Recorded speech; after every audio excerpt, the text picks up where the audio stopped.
આપણે કોઈ નહીં, આપણે ઘરની છે ને એ હોના જેવું છે. અમારા પટેલ હેલ્લેપુરે 50% કોંગ્રેસમાં છે. મેં દિયેદરમાં ગયો તો હમણાં ફોઈના કોટડા એ ગઈ વાત થઈ બધી. અને આ બાજુનું મનદુખ છે. મારા તો આગેવાન બેઠા રહ્યા હોય, માવજીભાઈ સત્રા હોય, પરબતભાઈ પટેલ હોય, ઉદયતા કાકો હોય, ગોભાઈ તો ટિકિટ લઈ કેવા નતા? ના ના, એ આપણા આગેવાન નતા. તો એમને ટિકિટ દિયાલી. મને મારે મન ફાવે એમ ટિકિટ 12 થી 70 જણાની મોગણીમાંથી 12નો ઉમેદવાર લાવ્યો. શું તમને પોહાય ને? પોહાતો હોય તો અંબાજી માતાની શાખે કોક નથી પોહાતો એમ કહો, બધા હું સાહસ કરી સાચું બોલજો. અને ખેડૂતો સામું જુઓ ને ગરીબ પ્રજા સામું જુઓ. મને ઓભરે મારે કાળા બાલ હતા, ધોળા થઈ ગયા, ધીરોથી હોળા 30 વર્ષમાં ભાજપની સરકારે કોઈ કર્યું નથી. તો કેટલા ગરીબોને ગોમતળ નથી, મફતના પલોડ નથી, પછી કોઈ મકાન સહાય મળતી નથી. અને મોટા મોટા વાયદા કરે કે અમે તો આટલો બધો ખેડૂતોને આલ્યું. વિકાસ વિકાસ શાનો વિકાસ? ભ્રષ્ટાચારીઓને ઘર ભરવાનો? તમે તમારા મનથી સમજો કે ભાજપ સરકારે વિકાસ કર્યો, ભલી કર્યો. અમારા ભાજપમાં છે, તમારા નો એટલે અમારા પટેલ ભાજપમાં છે. પણ મોટાને મોઢે કોઈ તમે થોડુંક જાહેર કરો ખેડૂતોનું, ખેત મજૂરનું, ગરીબ વર્ગનું અને યુવા પેઢીનું.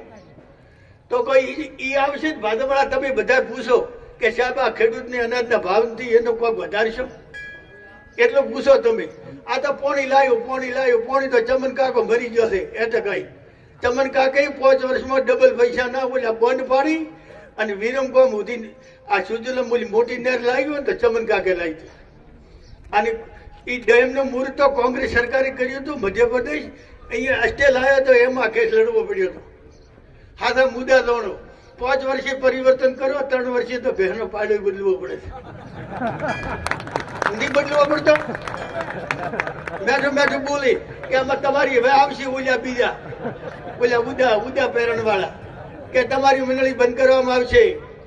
કોઈની મંડળીઓ બંધ નથી થવાની. દૂધ ઘટી રહ્યું છે અને ઉપર છે ઉનાળો. કોઈ ઠાકોરની મંડળીઓ હોય કે રાજપૂતોની હોય, પટેલની, કોઈ મંડળો બંધ થવાની. કેટલી મંડળીઓ બંધ કરશે? 20-25 કરશે. 100 કર્યા તો અહીંયા 2 લાખ લીટર દૂધ ઘટે. અત્યારે 52% દૂધ જ આવે છે, 48% દૂધ ભારતમાં ઘટે છે. એટલે એ ચિંતા કરવાની જરૂર નથી. આ વખતે પરિવર્તન કરવું એટલે કરવું. આપણી બનાસી બેન, જ્ઞાનીબેન ઠાકોર વિજય બનાવો.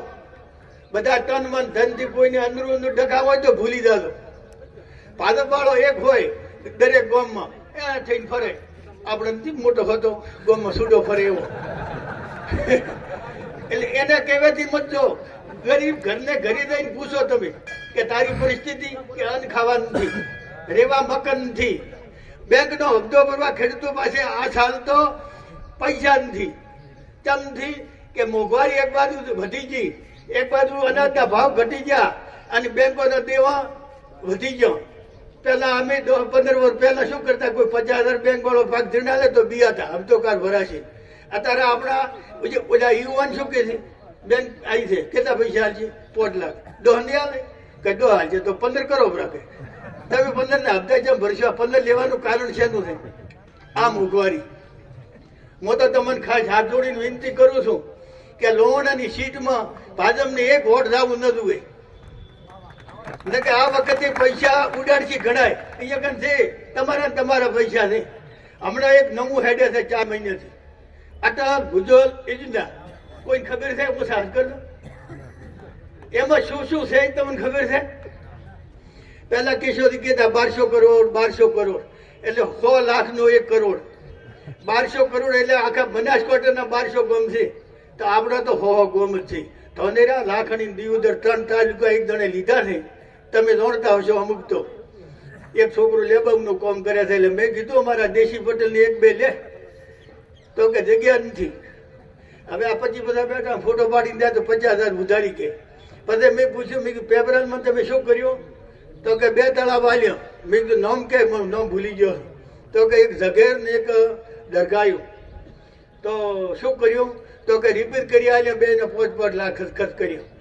અંબાજી માટેની છોકરીને મોકલું તો ખોટું બોલજો તો હું ભલી મરી દઉં. તમે આઈને જોઈ દો તો એક બાવળી ઉખડી હોય તો. અને અટલ ભુજલ યોજના વાળાને પૂછી દો લાખણી જઈને કે તારા ખાતામાં દર મહિને 10 થી 12 કરોડનો હવાલો પડે છે અવારનવાર.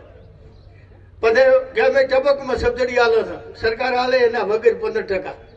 તો કોની આલી કોઈ ને હાજુ બોલો ભલે વોટ તમારે એ બે હાલ મારું નામ એ બે તો હું તો હાજુ કહેવા વાળો છું.